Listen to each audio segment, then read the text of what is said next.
This wall is the reason my workshop hasn't worked for 3 years. And if you have a cinder block wall, you already know the problem. You can't just hang stuff on it like a normal wall. I have been making do with these 2 pegboards for the last 3 years. They're functional, but ugly. And it's finally time to give this wall the upgrade it deserves. Today I'm rebuilding it from scratch into something that actually functions, and I'm taking you with me for every single step. Today is wall 1. And the main challenge with this wall, as with any cinder block wall, is that you can't just screw into it. Thank you to Simpson Strong-Tie for sponsoring this video. I'm using their Titen turbo screw anchor to anchor this entire build. Without it, nothing would stick to this wall. So let me show you exactly how I did this.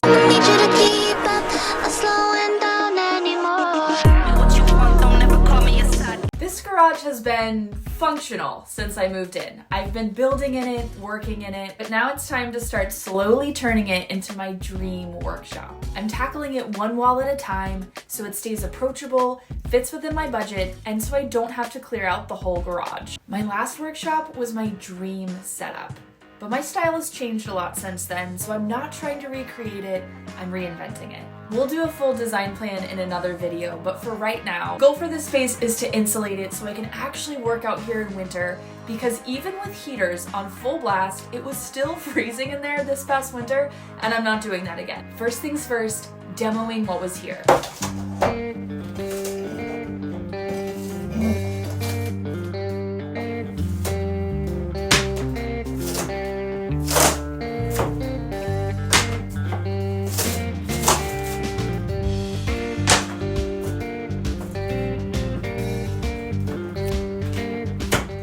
This is exactly why I hate MDF pegboard panels.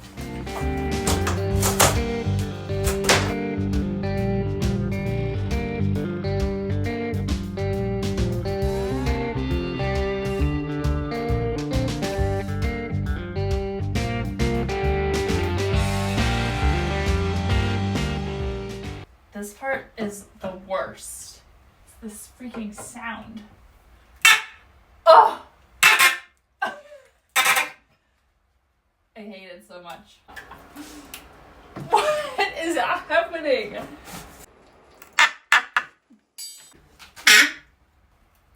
Oh. I hate it.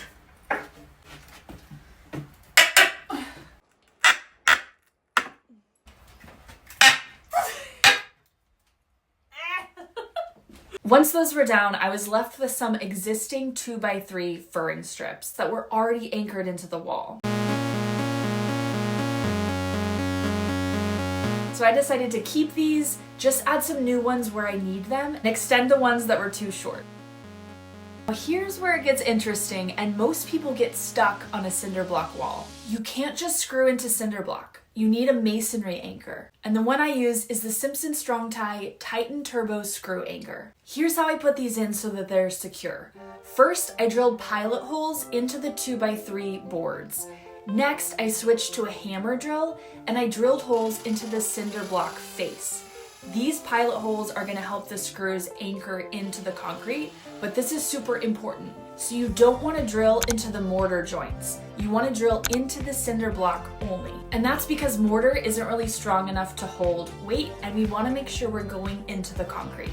Then I sunk the Titen Turbo Anchor in. It's designed with a patented torque reduction channel, which makes driving it into concrete way less brutal than you'd expect. I've done this quite a few times into different concrete slabs, anchoring, framing, and even with a very basic beginner power tool with not a lot of power and not necessarily a ton of arm strength, these went in super easy. So it's approachable even if you're a beginner.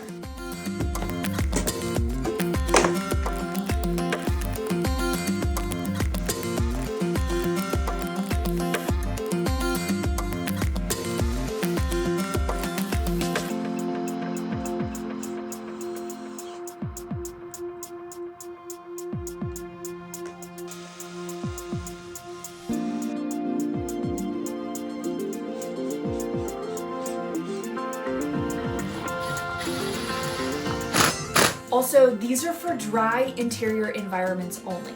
so perfect for a garage wall just like this. Once all the furring strips were anchored to the wall, I went in and painted the bottom half of the wall and the floor with a waterproofing paint. Honestly, for an above ground wall like this, it's probably not necessary, but you never know with this house. In this 200-year-old house, my kitchen has flooded, this garage ceiling leaked, literally the week after it was installed. So at this point, I'm a little traumatized and the extra precaution felt justified. Totally optional step, but I don't regret it. So next, I cut some rigid foam board insulation to fit the cavities in between the furring strips. You can cut this with a box knife, just scoring and snapping, but sometimes it's also easier just to cut it with a power tool. So I use my circular saw because it's a little bit faster, and then I just secured it into place with a couple blops of construction adhesive.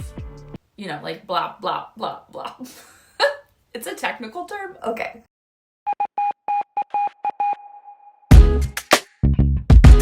So next up, I used 1/2-inch sanded plywood and screwed it directly to the furring strips.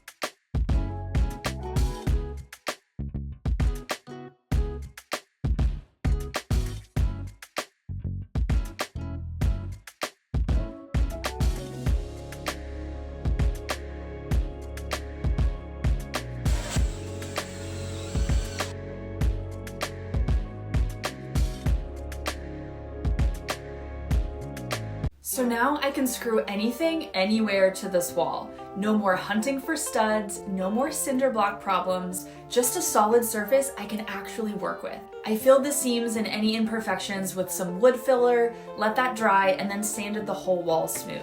Now for my most magical thrift find ever.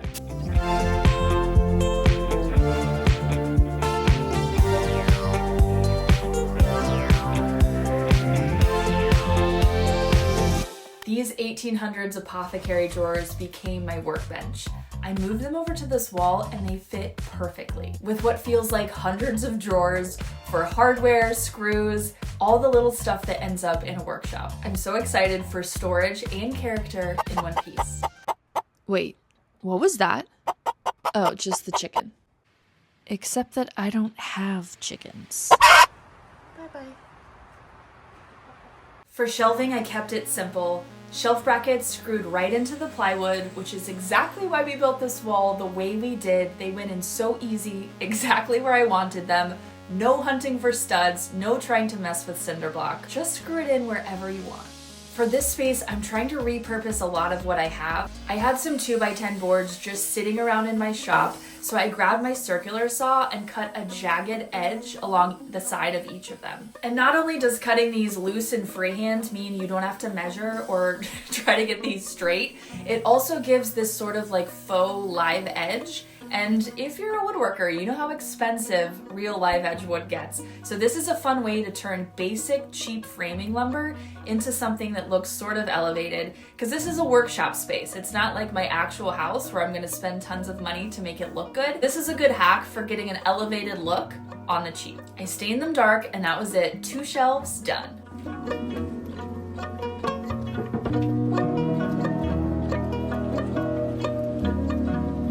And then the most unexpected DIY of this whole project, which was the light fixture. So I thrifted these 2 rattan covers, like dome covers like you would cover your food at a picnic, 2 of them for $3.99.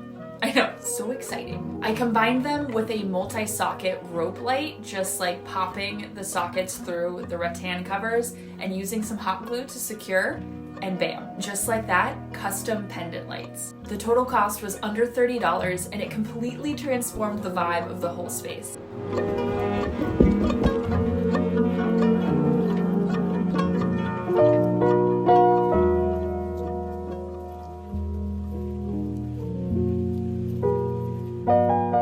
Two pegboards, bare cinder block, and 3 years of making do. This is the same wall. Same cinder block, same garage, just built right this time.